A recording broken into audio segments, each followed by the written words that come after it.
খাঁটি বাঙালি মানেই ভোজন প্রেমী, আর চৈত্র সংক্রান্তি মানে হলো বাঙালির ঘরে ঘরে পাচন রান্না। চৈত্র সংক্রান্তির দিন আমরা কি করলাম সবকিছু শেয়ার করবো এই ব্লগে। নমস্কার সবাইকে, আমার নতুন একটি ব্লগে সবাইকে স্বাগত জানাই। আশা করি আপনারা খুব খুব খুব ভালো আছেন। সবাইকে চৈত্র সংক্রান্তির অনেক অনেক শুভেচ্ছা। যদিও বা আমি ব্লগটা পরে আপলোড করতেছি, কেননা ব্যস্ততার কারণে আপলোড করা হয়ে ওঠে। চৈত্র সংক্রান্তি বলে কথা, তাই আজকে ঘুম থেকে উঠে প্রথমে স্নান করে শাড়ি পরে নিয়েছি। যতই আমেরিকা থাকি না কেন, বাঙালি কালচার কখনোই ভুলবো না। আফটার অল বাঙালি বলে কথা, সবকিছুই পালন করার ট্রাই করে। এদিকে আমার আদর বাবা রেডি হয়ে গিয়েছে, নতুন জামা পরে ফেলেছে। তারপরে এখন যাচ্ছি আমরা আরতি করতে। পরবের দিন সবাই নতুন জামা কাপড় পরে, তাই আমাদের রাধাকৃষ্ণকে গোপালকে অভিষেক করা হবে, তারপর ওদেরকে নতুন নতুন জামা পরানো হবে।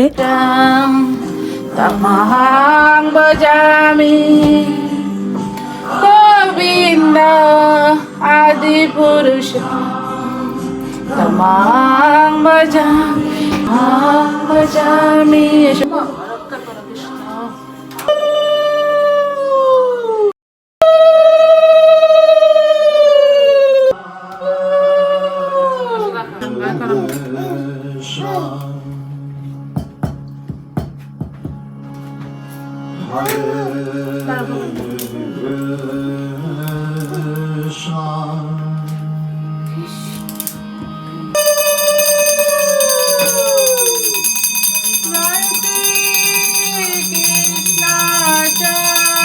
আমেরিকায় যতই থাকে না কেন, বাচ্চারা যতই বড় হোক না কেন, আমাদের ঐতিহ্যবাহী বাঙালির কালচার কিন্তু বাচ্চাদেরকেও আমরা শেখাচ্ছি। এটাই কিন্তু আমাদের ভবিষ্যতের চাবিকাঠি। তারাও এই জেনারেশনটাকে ধরে রাখবে, কালচারটাকে ধরে রাখবে নেক্সট জেনারেশনের জন্য। সকলে মঙ্গল আরতি করার পর এখন ভগবানেরও ব্রেকফাস্ট করা হয়েছে। আমার আদরকে তার জেঠিমনিও একটা ব্রেড দিয়েছে, নাটেলা চকলেট জেলি দিয়ে। সে দেখো পুরো মুখে লাগিয়ে ফেলেছে এটা। তারপর আমরা সবাই নাস্তা করার পর চলে যাচ্ছি। এখন পাচন কাটতে হবে, পাচনের তরকারি কাটতে হবে। এখানে অনেক রকমের সবজি নিয়ে নিয়েছি, এখন সবগুলা কাটিং করব। তো এদিকে আমার সাথে আমার বড় বসে পড়েছে আমাকে হেল্প করার জন্য। সে আমাকে ছিলে দিচ্ছিল, আর আমি হচ্ছে যে বুটকিনি দিয়ে কাটতেছি সবগুলো সবজি। আবার আমার যাও ওদিকে রান্নাঘরে অনেক কাজ করতেছিল। পাচন রান্নার সাথে সাথেও কিন্তু আরো অনেক কিছু রান্না করা হবে, তাই সে রান্নাগুলো করতেছে। আর এদিকে আমরা পাচন কাটার জন্য বসে পড়েছি, সবাই কাটতেছে। এদিকে তার সাথে আমার আদর বাবা, দেখো মানে আমার আদর বাবা, সে একটু পর পর আমাকে আসতেছে, হাগ করতেছে, আদর করতেছে। সে দুষ্টামিও করে, আবার এদিকে আমার আদরও করতেছে আমাকে। আমি আমেরিকাতে আসার পর দুইবার চৈত্র সংক্রান্তি পেয়েছি, দুইবারই আমার ভাসুরের বাসায় চলে গিয়েছি। আমরা সবাই একসাথে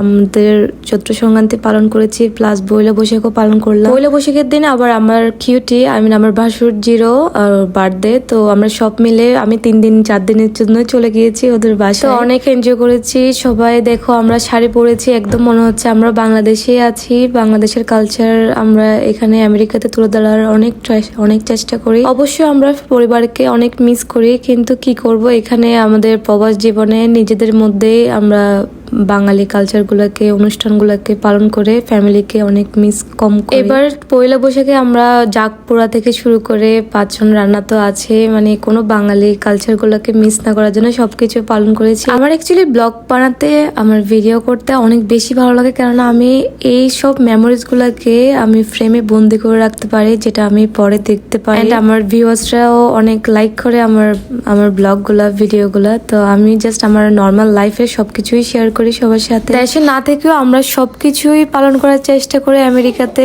আশা করি ভিডিওটা দেখে আপনাদের অনেক অনেক ভালো লাগবে। আর যদি ভালো লেগে থাকে তাহলে অবশ্যই কমেন্ট বক্সে জানাবেন, কমেন্ট করে। আর আপনারা চৈত্র সংক্রান্তি কেমন কাটিয়েছেন অবশ্যই আমাকেও জানাবেন। সবার সাথে সুখ দুঃখ ভাগাভাগি করার আনন্দটাই আলাদা। যেমন হচ্ছে যে এই পয়লা বৈশাখে, চৈত্র সংক্রান্তি সবকিছু মিলিয়ে অনেক আনন্দ করলাম, তাই আপনাদের সাথেও শেয়ার করতেছি। যদিও বা একটু পরে লেট করতেছি আপলোড করতে। আসলে পরিবারের সাথে টাইম কাটিয়েছি অনেকদিন, তাই অনেক ব্যস্ততা কাটিয়েছি, এই জন্য লেট হচ্ছে। এদিকে সবকিছু কাটানো হয়ে গেছে, এখন ধোয়া হয়ে গিয়েছে, এখন হচ্ছে রান্না করার পালা। এই যে রান্না বসিয়ে দেওয়া হয়েছে, যদিও বা আমার যা রান্না করতেছে, আমি জাস্ট কুটে হেল্প করে দিয়েছি, উনি সব রান্না করতেছে। এখানে এতগুলো সবজি একসাথে দেখে কালারটা দেখো, just wow, just look like a wow. এই যে এদিকে রান্না করা অলমোস্ট হয়ে গিয়েছে, ধনেপাতাও দেওয়া হয়েছে, কালারটা অনেক সুন্দর আসছে। আমার তো মনে হচ্ছে কালারটা অনেক সুন্দর আসছে। আপনারা অবশ্যই জানাবেন পাচনের কালারটা কেমন হয়েছে। আমার যার তো বরাবরই রান্না অনেক স্বাদ। রান্নার শেষে সবকিছু সাজানো হচ্ছে, কেননা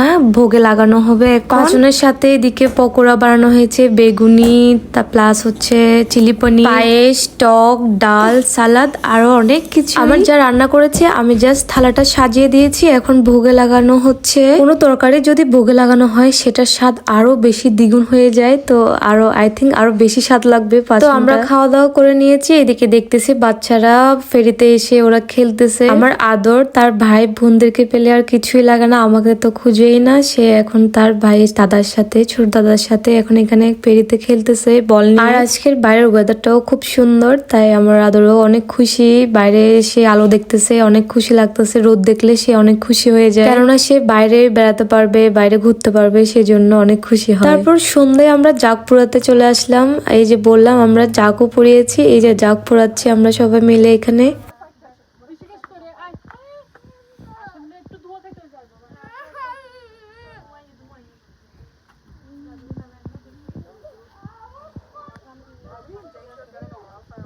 আমরা চৈত্র সংক্রান্তির দিন কি কি করেছি সবকিছুই আপনাদের সাথে শেয়ার করলাম।